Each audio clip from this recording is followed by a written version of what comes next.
Marty Straton, executive producer at ID Software and on Doom. My first question is kind of a no-brainer. You had some pretty huge success with Doom. What do you think about it? It's been amazing. I mean, I can't say thank you enough to the fans, to the people who played it and reacted the way they did, and got their friends to play it and posted on forums and played on Twitch, and it was really it was just amazing to kind of connect with fans in the way that the game did. Everybody at the office has just been super excited, and we spent the first few days watching people play on Twitch, and it was great because you kind of get their initial reactions to it firsthand, and it's been thrilling. You just released a demo of the game like a few weeks after releasing the game, so how come?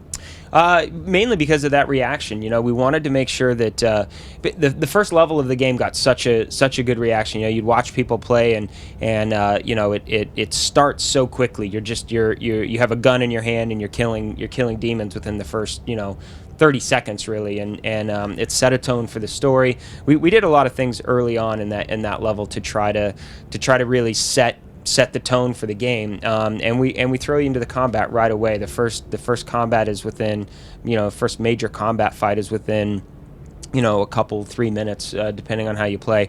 So there's a lot of really good action packed in that first level, and we people have loved it. People have talked about that first level, so we figured, if somebody's still on the fence about buying the game, or they wonder if it's going to run on their PC, we might as well just put that first level in their hands, and we're confident enough that they'll get to the end of that and be like, I want to play more of this. So it felt like a really good thing to do. To me, it feels like kind of an homage to the early days of Doom. I mean, it was like the shareware game. Yeah, for sure. Shareware's a little different kind of model, but yeah. but it is. It's that mentality where you get to experience something for free and really decide if you like it. And for us, we felt we feel confident enough in what we've put out there, and we have enough people out there talking about it and telling their friends, man, you got to play Doom. So it's cool to be able to say, you got to play Doom, and there's a free demo that if you can try it and see if you like it. So Gamers Around the Globe, what can they expect from the DLC? What's your main point? So yeah, we've got kind of two components to it. We've got the free component, which includes two, like on multiplayer, includes 2 game modes: a new capture the flag, one flag CTF mode that kind of takes a few cues from Warpath from the original shipping game, where things are moving around the world. So the bases move around the world and the flag moves around the world. It really keeps the game kind of fresh the whole way through. And then another mode called Sector. That is a bit more of a kind of a 2-zone capture and hold mode. That's a lot of fun. We really enjoy playing that. And then on the multiplayer side, there's some premium DLC that includes 3 new maps, one hell theme, one UAC theme, and one that kind of blends both in the same map. That's really fun. We showed that at the conference the other night. A new playable demon, a new weapon, so a lot of really cool content, and then some new customization stuff, a new armor set, one of my favorite armor sets actually. It's like this robotic armor set that of course you get to customize and mix and match with all the other stuff. Really cool stuff. And then on the Snap Map side, all of our DLC is free, and we've got just a ton of stuff. Hell modules coming. You can allow players to carry all the weapons now. They can use the weapon wheel. You're able to link missions. As an author, you can add a kind of a logic node in there that allows you to go from one map to another map, so you can actually create single-player campaigns or co-op campaigns in the match or in the editor, and just a whole ton of stuff that's coming for SnapMap that really is going to give people even more options, a whole new palette to play with. Yeah, I find SnapMap is an awesome idea. I just love everything about it. What do you expect from gamers? What kind of games, mods, whatever do you expect? I mean, we've already seen just some unbelievable stuff. People making things that you kind of surprises you. They'll make retro games kind of within. They'll make a Mario type of game, or they made Pong with it. They making harvest games or co-op type experiences. Somebody made like a Minecraft level using player blocking volumes. Lots of really cool stuff, and I think it's just it's just scratching the surface. As we put more logic in their hands, gives them more options from a from a construction perspective, hell modules, being able to do that kind of stuff. And then we have a whole roadmap of stuff that we want to do that we haven't even talked about yet. I think as players get more and more familiar with it, being only a month in, it's kind of like on the development side for us.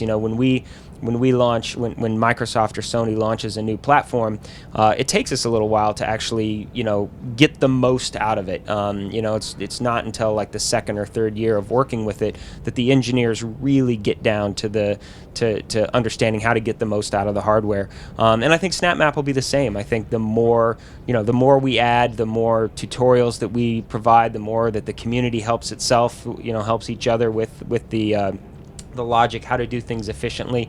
I think we're just going to see more and more cool stuff over the course of the next year, and we're just going to continue to support it and feed it.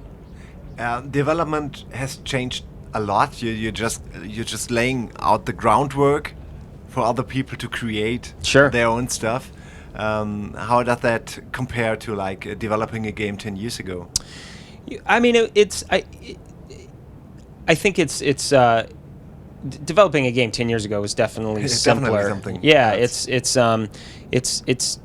development in and of itself has changed immensely. I mean, games are just they're so big and so complicated now. We have so many people working on the games. The technology is really complicated. It's actually one of the reasons we turned to something like SnapMap, because like our tools are they're complex, and we deal with the way our technology is built to manage what is required from like a 60 plus frames per second game. It requires our data to be really, really large. So people always ask about the mod tools and how the mod tools compare to SnapMap. To provide mod tools, you're really providing them to a very small subset of people, and because the data is so big on our side, and it's a bit cumbersome to build. It takes a lot of computing power to build like our light maps.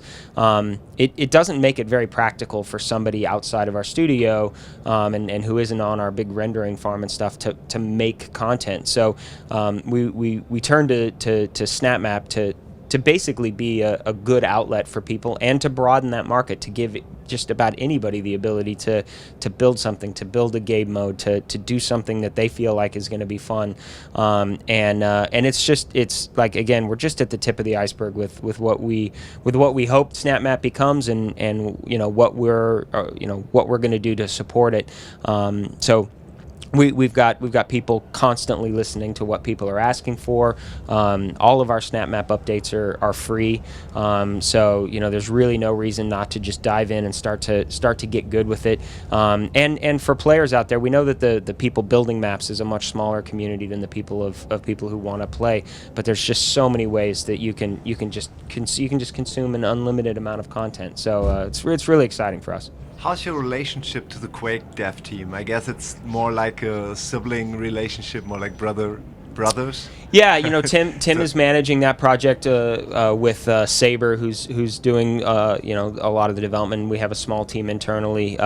We've been so heads down on Doom development. It took a monumental effort to get Doom done. So everybody's kind of picking their heads up now, and we've got people that are playing the Quake Champion stuff. So it's really good, and we're in the same building, so we're talking all the time and that kind of stuff. So I'm really excited about that project. Quake 3 has always been one of my favorite games ever, and so I think it's going to be amazing. I love that style of game. I guess there's a lot of stuff you can talk about right now, but maybe you can elaborate on your roadmap, your plans for the future, things like Doom VR. You're gonna start.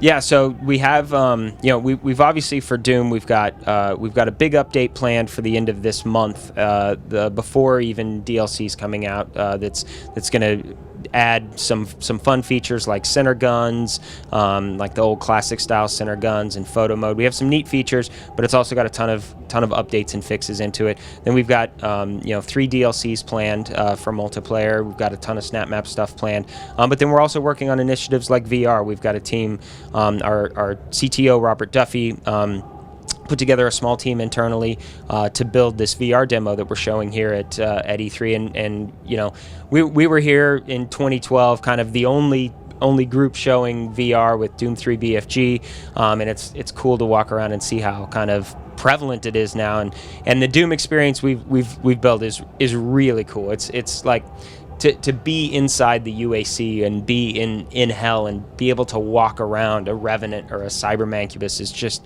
it's a totally different experience. So it's really an exciting space to be in. I haven't played it yet, so I'm lacking the experience. But is it more of a walking simulator? Yes. It's not an FPS game, of Yeah, course. no, that's definitely one of the things. It's for first-person shooters, and particularly a game like Doom, you can't just put VR on somebody and say play the game, because movement is such a big part of our game, and the mantling up, verticality, and the glory kills. As soon as something takes control of your camera in VR, if you're not in control of it, it makes you pretty nauseous.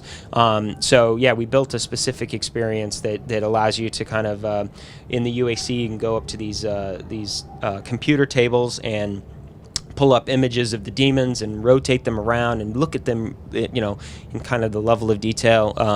There's a short little combat experience where you got a plasma and a pistol and a grenade, and that's really cool. I mean, you can, it's a limited amount of movement, but you can walk around, you can kind of move and shoot the attacking zombies, and then you dive into hell and watch demons battle in hell, and then get to kind of walk around them. The cool thing about VR, like if you haven't done VR, one of the cool experiences is that your memory of whatever you did is actually in that space. It's not like, oh, I played a game in my living room or whatever. Sitting and watching. It's immersive. It's really immersive. I mean, it doesn't even kind of scratch the surface to say immersive. It's very cool, and it just adds a depth to the world that even as developers, we go into our world in a VR experience and like, wow, I've never really even thought of the world in this way. It's pretty cool. So talking about VR a little more, I'm pretty sure you know your stuff, so what will be in the future? How will virtual reality or games like Doom VR develop in 10 years? How will it be possible to walk around or to change stuff that is a problem right now? Yeah, I mean, I think that those are the big questions that as a team we need to answer. As an industry, we need to answer. There's some early rudimentary ways that you can kind of make your way through the world. For a game like Doom, for a first-person shooter, the way I think about it, the way I think our team thinks about it, I've had conversations with Robert Duffy about it as well, and I think like the way we would approach it is to create VR experiences within kind of shooter experiences. So you would have parts of your game that maybe don't necessarily require VR, but are much better with VR. But then the combat, the true combat, and the really fast-paced stuff, and the whipping around and all that kind of stuff, we don't want to compromise that to like, we've got to dumb things down or make things slower because it's a VR experience. So I think initially we'll look to have moments of VR within kind of a more traditional shooter experience. But it's again, I say tip of the iceberg with SnapMap. We're really tip of the iceberg with VR. So it's going to be one of the most exciting developments in our industry, I think.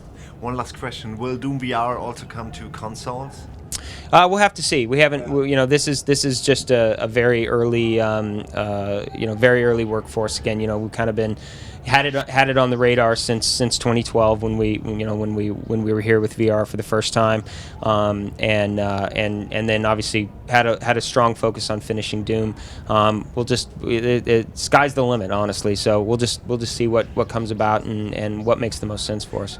You have a lot of people playing here right now, Doom VR. Yeah. What are their reactions? What do you gain? Universally, most people go in who haven't most people who go in and haven't had a VR experience are blown away, like most people who your first VR experience, but really like the Doom VR experience. I think it's again it adds a depth to the environment and to the kind of the UAC. Like when you're in the UAC and you're standing there and you're walking around and you're hearing the voices that you heard during the game, it's like a totally different way to experience the world, and even the combat. You're shooting and like you turn around and there's a guy standing right there, and you see. We actually have the walls kind of glassed so you can watch people do the VR, and it's so fun because people turn into like Neo in the Matrix. They're like dodging and going like this, and it's great. It's so exciting to see a business guy basically pulling out his John Woo moves and taking out some zombies. So it's going to be fun. It's a great way that the industry is evolving, and just a really fun thing to have on the horizon as a developer.